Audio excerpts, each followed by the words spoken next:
ਕਹਿੰਦਾ ਕਿ ਦੁਨੀਆ ਪੈਸੇ ਪਿੱਛੇ ਭਜਦੀ, ਰੱਬ ਦੀ ਜ਼ਾਤ ਪੜਦੇ ਕੱਜਦੀ। ਬੁੱਢੇ ਬਾਰੇ ਅੱਲਾ ਅੱਲਾ ਕਰੀਏ, ਇਸ਼ਕ ਮੁਹੱਬਤ ਜਵਾਨਾਂ ਨੂੰ ਸੱਜਦੀ। ਦੁੱਧ ਨਾਲੋਂ ਜ਼ਿਆਦਾ ਤਾਕਤਵਰ ਹੁੰਦੀ ਪਹਿਲੇ ਡੰਗ ਦੀ ਬੌਲੀ ਮੱਝ ਦੀ। ਕੋਈ ਕਿਸੇ ਨੂੰ ਖਰਾਬ ਨਹੀਂ ਕਰਦਾ, ਤਾੜੀ ਦੋਵਾਂ ਹੱਥਾਂ ਨਾਲ ਵੱਜਦੀ।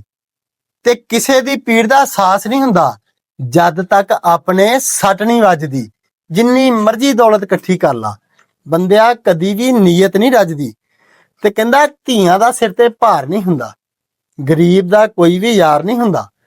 ਕਬੂਤਰ ਸਿਆਣਾ ਹੋ ਸਕਦਾ, ਕਾਂ ਜਿੰਨਾ ਹੁਸ਼ਿਆਰ ਨਹੀਂ ਹੁੰਦਾ। ਕਬੂਤਰ ਸਿਆਣਾ ਹੋ ਸਕਦਾ, ਕਾਂ ਜਿੰਨਾ ਹੁਸ਼ਿਆਰ ਨਹੀਂ ਹੁੰਦਾ। ਤੇ ਸੁੱਖ ਦੇ ਬਦਲੇ ਜਿਹੜਾ ਦੁੱਖ ਦੇਵੇ, ਉਹ ਦਿਲੋਂ ਮੁਖਲਸ ਦਿਲਦਾਰ ਨਹੀਂ ਹੁੰਦਾ। ਅੱਧੀ ਰਾਤੀ ਘਰ ਲੁੱਟਿਆ ਜਾਵੇ, ਉਹ ਬੇਲੀਓ ਜਾਗਦਾ ਪਹਿਰੇਦਾਰ ਨਹੀਂ ਹੁੰਦਾ। ਜਾਗਦਾ ਪਹਿਰੇਦਾਰ ਨਹੀਂ ਹੁੰਦਾ। ਖਾਲੀ ਜੇਬ ਦਾ ਜਿਹੜਾ ਭੇਤ ਨਾ ਦੇਵੇ, ਹਰ ਕੋਈ ਇੰਜ ਦਾ ਫਨਕਾਰ ਨਹੀਂ ਹੁੰਦਾ। ਤੇ ਬੰਦਿਆ ਅੰਗ ਅੰਗ ਤੇਰਾ ਮਿੱਟੀ ਦਾ, ਓਏ ਮਿੱਟੀ ਦਾ ਕੋਈ ਖਰੀਦਦਾਰ ਨਹੀਂ ਹੁੰਦਾ। ਮਿੱਟੀ ਦਾ ਕੋਈ ਖਰੀਦਦਾਰ ਨਹੀਂ ਹੁੰਦਾ।